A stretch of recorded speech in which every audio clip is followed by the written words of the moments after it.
बिंदुसार की बात की थी। आज हम बढ़ते हैं अशोक महान मौर्य सम्राट अशोक के बारे में पढ़ेंगे, जहां से आपके बोर्ड में एग्जाम में क्वेश्चन आ सकता है। तो सम्राट अशोक 273 ईस्वी पूर्व में गद्दी पर बैठते हैं और 232 ईस्वी पूर्व तक राज करते हैं। 273 ईस्वी पूर्व से 232 ईस्वी पूर्व तक राज करते हैं। और ये इनके पिता कौन थे? तो इनके पिता थे बिंदुसार। बिंदुसार इनके पिता थे। और कहते हैं कि सुना है, जनश्रुति है कि ये अपने पिता से विद्रोह करके गद्दी पर बैठे थे। कहने का मतलब कहते हैं कि अशोक के 100 भाई थे, 100 भाइयों को मारकर ये गद्दी पर बैठा था। 100 भाइयों को मारकर और अपने पिता से विद्रोह करके फिर इस गद्दी पर बैठा था। कब? 273 ईस्वी पूर्व, यानी 273 ईस्वी में गद्दी पर बैठता है और अपने 100 भाइयों को मारते मारते ये सही रूप से 269 ईस्वी पूर्व में अपना राज्याभिषेक करता है। सही रूप से शासन कब संभालता है? 269 ईस्वी पूर्व में, ये ध्यान रखना। अब देखिए, अशोक ने बहुत सारे शिलालेख लगाए थे। 2 शिलालेख आता है मास्की व गुर्जरा अभिलेख में। अभिलेख मैंने आपको बताया था, पत्थरों पर जो लिखे हुए मिले हैं उनको अभिलेख या शिलालेख कहा जाता है। तो मास्की व गुर्जरा अभिलेख में अशोक का नाम अशोक मिलता है। मौर्य सम्राट अशोक का नाम क्या मिलता है? अशोक मिलता है। ध्यान रखना, अशोक मिलता है, यानी एक राजा के अलग अलग नाम हुआ करते थे। तो मास्की व गुर्जरा अभिलेख मिले, उसमें इसका नाम क्या मिलता है? अशोक ही मिलता है। अभिलेखों में अशोक को, अभिलेखों में अशोक को देव नाम पिय, देव नाम पिय व देव, एक नाम और आ जाता है देव, देवाना पियदर्शी, देवाना पियदर्शी की उपाधि मिली हुई है। ध्यान रखना, अभिलेखों में एक तो देवनाम पिय की उपाधि दी गई है। अलग अलग बहुत सारे शिलालेख लिखे गए और सबसे ज्यादा अशोक के ही शिलालेख है। तो ध्यान रखना, अशोक 273 ईस्वी से 232 ईस्वी पूर्व, पिता बिंदुसार 100 भाइयों को मारकर सही रूप से गद्दी पर बैठता है 269 ईस्वी पूर्व। मास्की व गुर्जरा अभिलेख में अशोक का नाम अशोक ही मिलता है और अभिलेखों में अशोक को देवनाम प्रिय व देवाना प्रियदर्शी की उपाधि दी गई है। बात समझ में आ गई? आगे देखिए अशोक की और क्या बातें।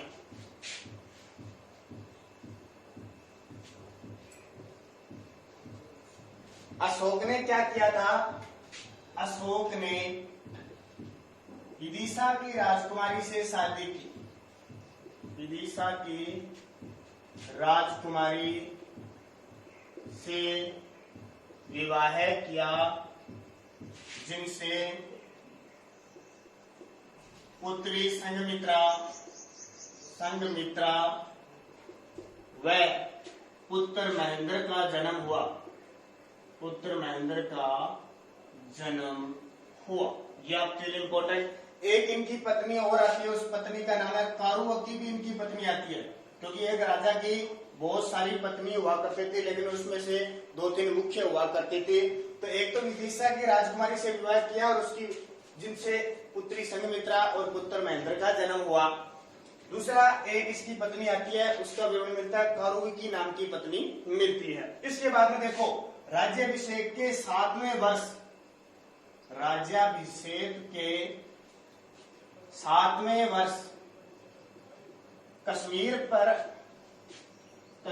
पर अधिकार किया, आक्रमण किया, अधिकार किया व खोतान क्षेत्र को जीता। खोतान क्षेत्र को जीता और श्रीनगर की स्थापना की। कश्मीर में जो श्रीनगर है ना, श्रीनगर शहर किसने बसाया था? अशोक ने बसाया था। ध्यान रखना, तो ये आपके लिए इंपॉर्टेंट है, बहुत पढ़ते रहना इसको।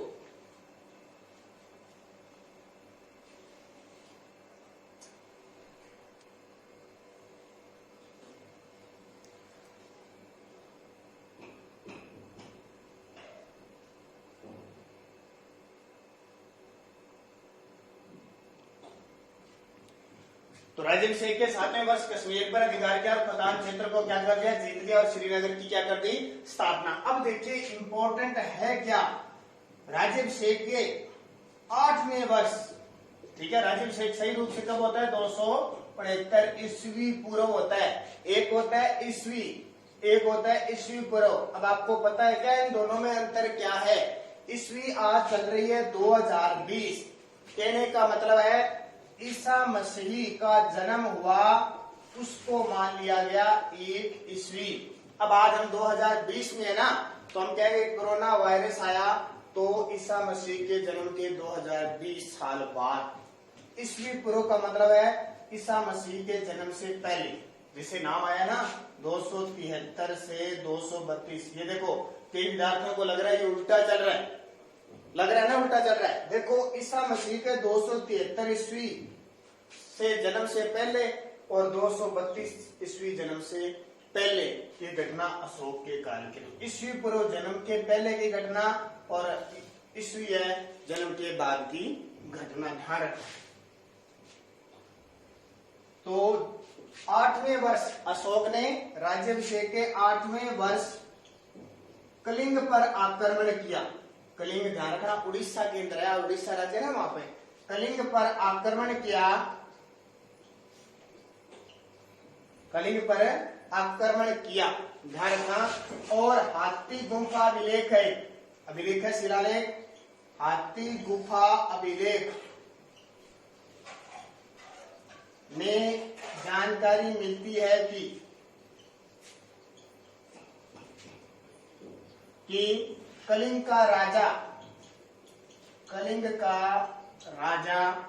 उस समय नंदराज था। कौन है, हाथी गुफा अभिलेख में जानकारी मिलती है कि उस समय जब अशोक ने कलिंग पर आक्रमण किया 8वें वर्ष यानी 261 ईस्वी पूर्व में इसने आक्रमण किया था। उस समय इस कलिंग का राजा कौन था, नंदराज था। और इस कलिंग की जो राजधानी थी वो थी तोसली। कलिंग की राजधानी क्या थी, तोसली थी। और यहाँ इस युद्ध में क्या हुआ, 1 लाख लोग मारे गए, जिससे 1 लाख लोग मारे गए, जिससे अशोक का क्या हुआ, हृदय परिवर्तन हुआ, मन में ग्लानि हुई। और इस अशोक ने जो अपने 100 भाइयों को मारकर गद्दी पर बैठा था, इतने लोगों इसने देखा कितनी जनता मर रही है, कितने सैनिक मर रहे हैं, सैनिक के घर वाले हैं वो सारे उजड़ चुके हैं, हमने इस क्षेत्र पर अधिकार कर लिया, राजा मारा गया, फिर क्या हो, कुछ नहीं मिलेगा। तो अशोक के मन में ग्लानि हुई कि ऐसे करने से कुछ नहीं मिलेगा, अब मैं आज के बाद धर्म की नीति अपनाऊंगा, कभी भी युद्ध नहीं करूंगा।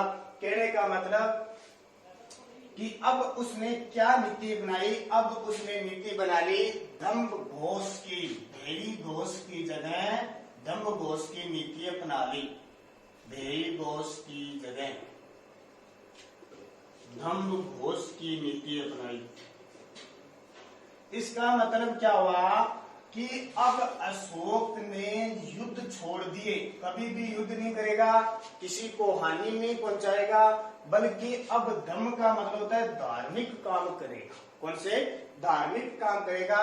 इसी कारण इसने क्या किया, क्षमा शर्मण, क्षमा निर्ग्रत व उपगुप्त, ठीक है, इसका सही नाम है, आपकी किताब में बता देता हूं क्या लिखा हुआ है। तो शर्मण निर्ग्रोथ, शर्मण निर्ग्रोथ व उपगुप्त के प्रभाव में आकर बौद्ध धर्म अपना लिया। कौन सा, बौद्ध धर्म, ठीक है, बौद्ध धर्म का उपासक बन गया। कौन है, अशोक। लेकिन जब ये बौद्ध धर्म का उपासक बना था, उस समय वो किसका उपासक था, तो शिव का उपासक था। पहले शिव का उपासक था। तो मोटी मोटी बातें आपको मैं बता रहा हूं, सारी बातें नहीं बता रहा हूं, ध्यान रखना। किताब आप सारे अपनी किताब में से जो मेन चीजें होती है वो पढ़ते रहना। आपको मुख्य मुख्य बातें जो बताने योग्य होती है बोर्ड पर ऑनलाइन क्लास में वो बताई जाती है। बाकी आप जैसे अशोक का टॉपिक है उसको सारा का सारा पढ़ो। कोई लाइन रह गई है, कोई नई चीजें हैं, वो आप उसको पढ़ोगे, क्योंकि यहाँ पे जो अच्छी बात, जो क्लियर रूप से होगी, वो आपको बातें क्या है बताई जाएगी, ध्यान रखना। ठीक है, तो इस तरह इसको अशोक को पढ़ना है। अशोक से आपको एक क्वेश्चन एग्जाम में जरूर मिलेगा, ध्यान रखना, बढ़िया तरीके से पढ़ लेना। अब हम अगले वीडियो में और बात करेंगे अशोक ने किसके प्रभाव में आए, कहाँ कहाँ कौन सी यात्रा की, क्या सिस्टम किया, उसको अगली क्लास में पढ़ेंगे।